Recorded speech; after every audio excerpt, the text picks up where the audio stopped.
dengan Allah itu nomor satu itu syukur. Syukur itu di atas takwa. Di Quran itu ada fattaqullaha la'allakum tashkurun. Jadi takwa itu supaya ke derajat syukur.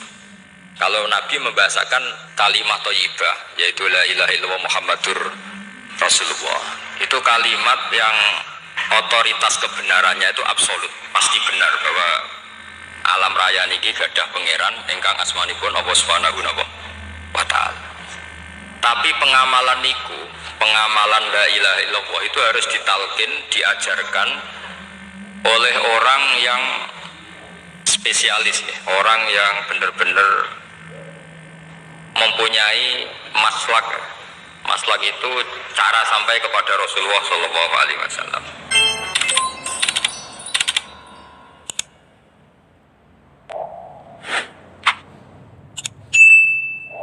Bismillahirrahmanirrahim. Alhamdulillahirabbil alamin. Wassalatu wassalamu ala asyrafil mursalin sayyidina Muhammadin wa ala alihi washabbihi ajmain. Amma ba'du.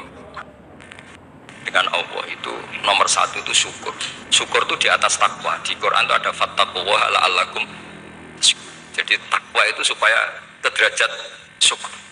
Kalau Nabi membahasakan kalimat thayyibah yaitu la ilaha illallah Muhammadur Rasulullah, itu kalimat yang otoritas kebenarannya itu absolut, pasti benar bahwa alam raya niki gadah pangeran ingkang asmanipun Allah Subhanahu wa taala.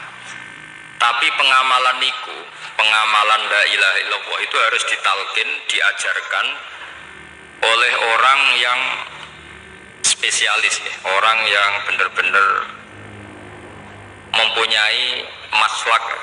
Maslak itu cara sampai kepada Rasulullah Shallallahu Alaihi Wasallam. Kalau tersemut ketika Mbah Mun sering ngendikan ihdinas siratal mustaqim siratal ladzina an'amta alaihim. Terus uniknya di surat Fatihah itu, ya Allah tunjukkan kami ke jalan yang benar. Itu bukan siratoka, jalan jenengan, tapi siratal ladzina an'amta alaihim. Saya masih ingat betul ketika Mbah Mun ngendikan Allah itu buatan saged ditiru. Wong Allah buatan dahar, buatan ngombe, buatan tidur. Sing saged ditiru niku nggih padha-padha manusa, sehingga disebut ihdinas siratal mustaqim siratal ladzina. Maka dalam disiplin ilmu sanad itu sampai ada kalimat ekstrim, man ta'allama bila syekhin fasehuhu setan. Itu tidak main-main ya. Artinya ketika orang lain menuduh dunia kiai katanya terlalu kayak kerajaan kecil, santri tidak pernah ngeritik, itu keliru. Sebetulnya memang aturan ilmu itu diantaranya untuk ilmu agama itu harus pakai apa? Sanad. Ini apa? Ihdinas siratal mustaqim siratal ladzina an'amta alaihim. Jadi untuk mengikuti jalan Allah, niku harus mengikuti jalannya orang-orang yang telah engkau beri nikmat. Telah itu artinya finish. Finish itu artinya sudah meninggal. Saya masih ingat betul kalimatnya Mbah Mun, kalau kamu mengikuti orang, kalau ingin kebenarannya permanen, yang sudah meninggal. Sepotongan-potongan soleh dadakan ngeten kan nggak meyakinkan. Pas ngaji gayanya kok wong soleh, kok mulai kumat meneh, soleh meneh, kumat meneh, itu kan nggak meyakinkan. Istighfar gini nangis, karek nonton dangdut gini nyesal. Terus apa ya, nggak jelas no?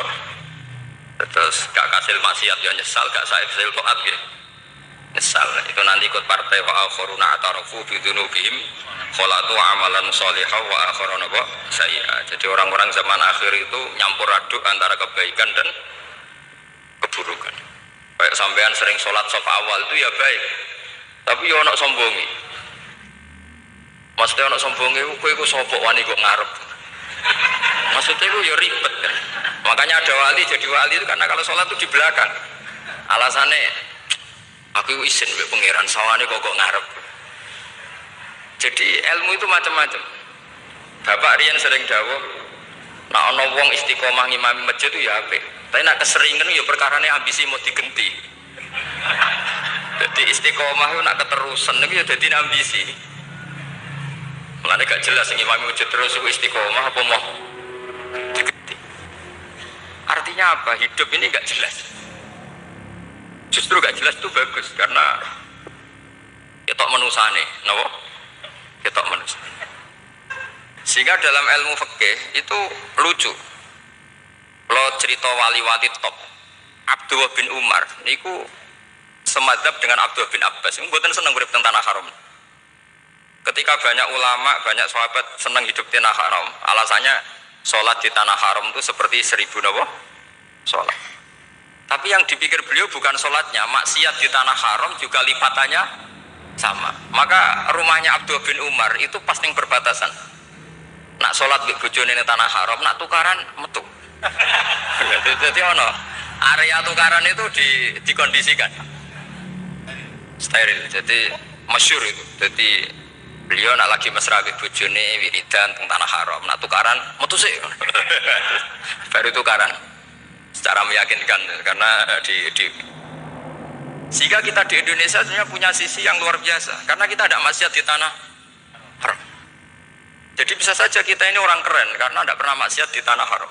Walaupun saya tahu kaji atau umroh tambah keren karena nggak pernah maksiat di. Karena banyak juga orang yang nangis di Masjid Haram jebule ngenes samu naki sing elek bojoku tok. Rawong Turki wayu, wong Pakistan wayu. Bareng roh bojone elek wireng pesek. Terus nangis, ya Allah, samu naki sing elek kok bojoku tok. Nah, berhubung wayah haji dikira itu religius, no? Akhirnya sing wedok gak terima. Samu naki ganteng kabeh sing elek kowe tok.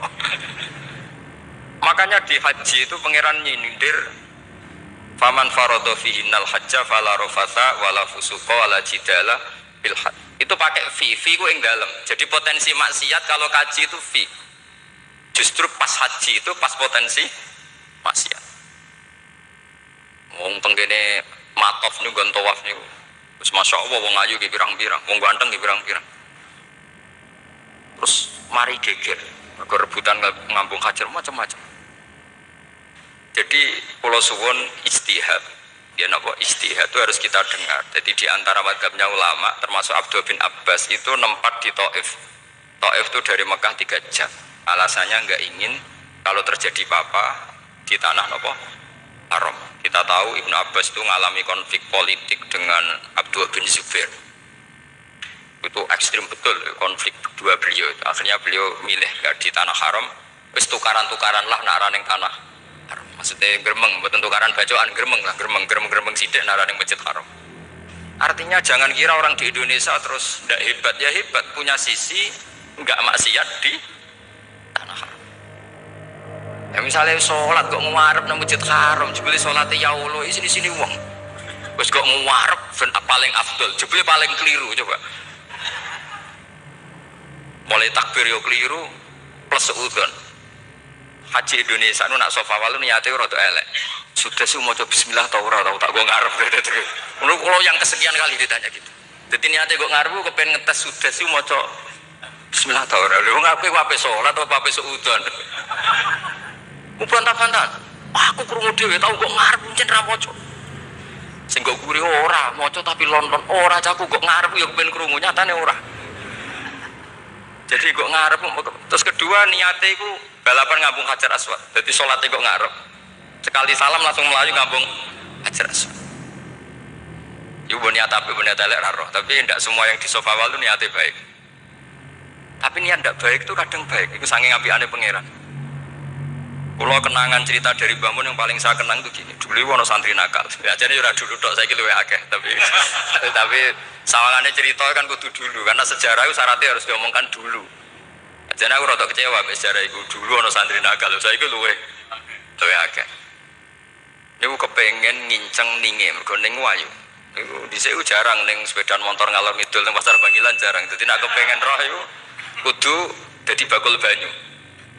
Terus bakul banyu karena satu-satunya acara roh wong ayu kudu dadi bakul banyu. Nyamar. Jauhnya ngisine ning jero jeding. Ya kadang ya roninge rajil baban macam-macam. Kiai ini wali tenan, bukan wali debutan, bukan wali senior, namun wali betul.